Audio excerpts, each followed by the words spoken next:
अरे गुलबर्ग में डेवलपमेंट हो रही है। अरे नहीं नहीं नहीं, ऐसा कैसे हो सकता है कि गुलबर्ग में और डेवलपमेंट का काम शुरू हो। लेकिन आप लोगों के लिए एक छोटी सी खुशखबरी है कि गुलबर्ग के अंदर डेवलपमेंट का काम शुरू हो गया। अब आप लोगों के धड़ोधड़ कमेंट्स आएंगे, क्वेश्चन आएंगे जो आप लोग करें भी, तो आप लोग पूछेंगे जी बी ब्लॉक में हो रहा है, सी में हो रहा है, डी में हो रहा है, किस जगह पे डेवलपमेंट का काम शुरू है, बस हमें ये जरा सा बता दें। क्योंकि जितने लोग हैं, हजारों की तादाद में क्लाइंट हैं, उन सब का गुलबर्ग से सिर्फ ये एक शिकवा नहीं है कि यार ये पैसे ऊपर कर दें, रेट ऊपर हो जाएं। उन तमाम लोगों का सिर्फ एक ही कंसर्न है कि भाई डेवलप पोजीशन करके सानू प्लॉट दे दो, रेट जो मर्जी है। बेशक आज रेट पहले जो है, आज से 4-5 साल पहले 20 लाख का था, आज बेशक वो 5 लाख का रेट है, लेकिन भाई ऐ साढ़े हाथ ने प्लॉट पोजीशन तक करके दे दो।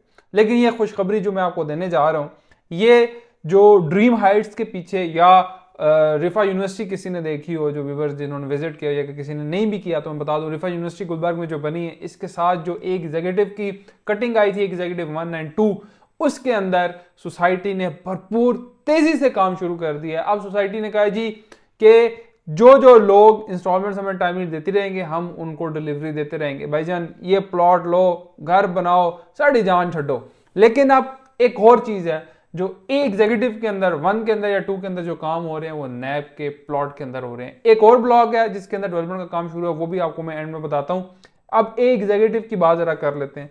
इसके अंदर कुछ 3 से 4 जो गलियां हैं उनको काट दिया गया। इसी तरह एग्जीक्यूटिव 2 में भी काम हो रहा है, 1200 की गलियों में कनाल की बड़ी कटिंग भी जो है उनको काटा जा रहा है। ये एक जरा खुशाइन बात है। इसी तरह अगर गुलबर्ग बाकी ब्लॉक्स के अंदर भी फोकस करे, बाकी जितने लिटिगेशंस के मामला हैं, जमीन के मामला हैं, डेवलपमेंट के मामला हैं, अगर सोसाइटी उसके ऊपर भी फोकस करे, मैंने लास्ट वीडियो में भी कहा था, दोबारा कहता हूं, गुलबर्ग एक ऐसी सोने की चिड़िया है कि जरा सा डेवलपमेंट का काम शुरू हो तो वहां पे परचेजर, इन्वेस्टर पता नहीं कहां कहां से आ जाते हैं। इतना बाहर आता है कि हमारे पास काम खत्म नहीं होता।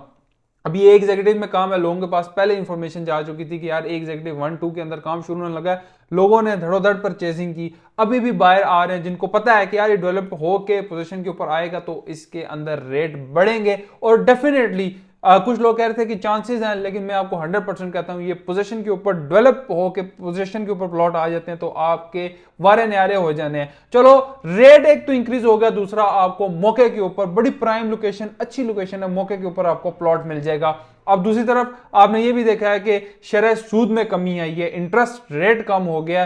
पहले 22% था, 17%, 18% था, फिर अभी 15% पे शरह सूद आ गया। जो लोग बैंकों में करोड़ों अरबों रुपया सिर्फ टंग उठते टंग रखते घर बह जाते सुन, या मोबाइल यूज करते रहते सुन, उन्होंने कोई किसी चीज की परवाह नहीं होती सी यार कि बैंक साढ़े पैसे पे सानू हर महीने चिड़न पैसे लभते रहते। लेकिन अब जो शरह सूद कम हुआ है, अब वो पैसा डायरेक्टली मार्केट में आएगा, और ज्यादातर वो पैसा रियल एस्टेट में लगता है। लोग पाके प्लॉट बाय करते हैं, कमर्शियल बाय करते हैं, डिफरेंट एक एक्टिविटी स्टार्ट हो जाती है। जब तक मार्केट में इस किस्म की एक्टिविटी नहीं होती, मैं ये समझता हूं कि हुकूमत पाकिस्तान की तरफ से बड़ा खुशाइन अमल है, और शरह सूद और भी मजीद कम होनी चाहिए। अगर अभी कह रहे हैं कि 8 से 9% तक होनी चाहिए, लेकिन मेरी अपनी एक जाती राय है, मेरी जाती ख्वाहिश भी है कि इस सूद का कारोबार, सूद का काम टोटली खत्म कर दिया जाए, क्योंकि एक हराम है, इसको खत्म कर दिया जाए। प्रॉपर एक बिजनेस में आए, एक बिजनेस करें, लोग आए, घर खरीदें, प्लॉट खरीदें, अपार्टमेंट चलें, उसमें नफा नुकसान तो बिजनेस में होता है। लेकिन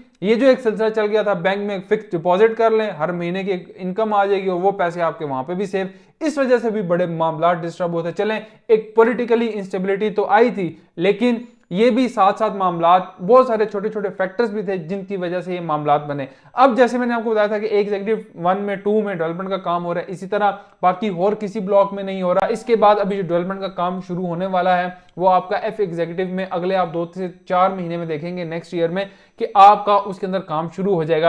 अब जो लोग परचेसिंग कर रहे हैं, परचेसिंग क्या कर रहे हैं, लोगों को समझ आ गया भाई कि नॉन डेवलप जो एरिया है उसके अंदर परचेसिंग करनी है, क्योंकि नॉन डेवलप में 20-20, 30-30 लाख रुपया कमी हुई है, डाउन हुआ है, तो लोग अब नॉन डेवलप की तरफ आ रहे हैं, क्योंकि भाई अभी यहां से उठाने का टाइम है। वो टाइम फिर जब मार्केट एकदम ऊपर शूट करती है, लोग आते हैं दौड़। अभी मेरा भाई ये टाइम है, नॉन डेवलप प्लॉट चुप करके उठा लो। 5 मरले के भी रेट और नीचे आ गए हैं। पहले ये रेट 38 लाख से शुरू हुए थे, अभी 15-16 लाख से लेके 20 लाख का एक एवरेज फिगर आ गया। अब मुझे नहीं लगता कि इससे ज्यादा रेट जो है वो नीचे जाएंगे।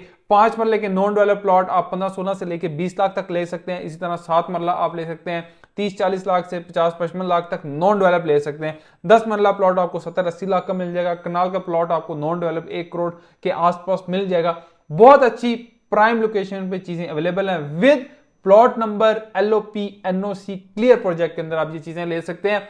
आप जो F के अंदर भी लेना चाह रहे हैं या एग्जीक्यूटिव के अंदर भी लेना चाह रहे हैं तो इसके अंदर आप अपनी इन्वेस्टमेंट कर सकते हैं। बाकी लोगों के सवाल होंगे यार B ब्लॉक का क्या बना, C का क्या बना, E का, J का, डिफरेंट जगह पे जो लिटिगेशंस हैं उनके मामला क्या बने, O का क्या बना, H का क्या बना, लेकिन स्टिल वहां पे कोई डेवलपमेंट अपडेट नहीं है। वहां पे वही सेम कंडीशन है जो आज से 2 साल 3 साल पहले थी, कोई चेंजेस नहीं आई। अगर आपके पास कोई फाइल है जिसको आप सेल करना चाह रहे हैं, कोई चीज परचेस करना चाह रहे हैं, नॉन डेवलप को परचेस करें, अभी ये टाइम है परचेस करने का। अगर आपने हमारे चैनल को सब्सक्राइब नहीं किया तो सब्सक्राइब भी करें, बेल आइकन को भी दबाएं, और अगर आप फेसबुक, टिकटॉक, ट्विटर या किसी जगह पे भी देख रहे हैं तो काइंडली सब्सक्राइब करें।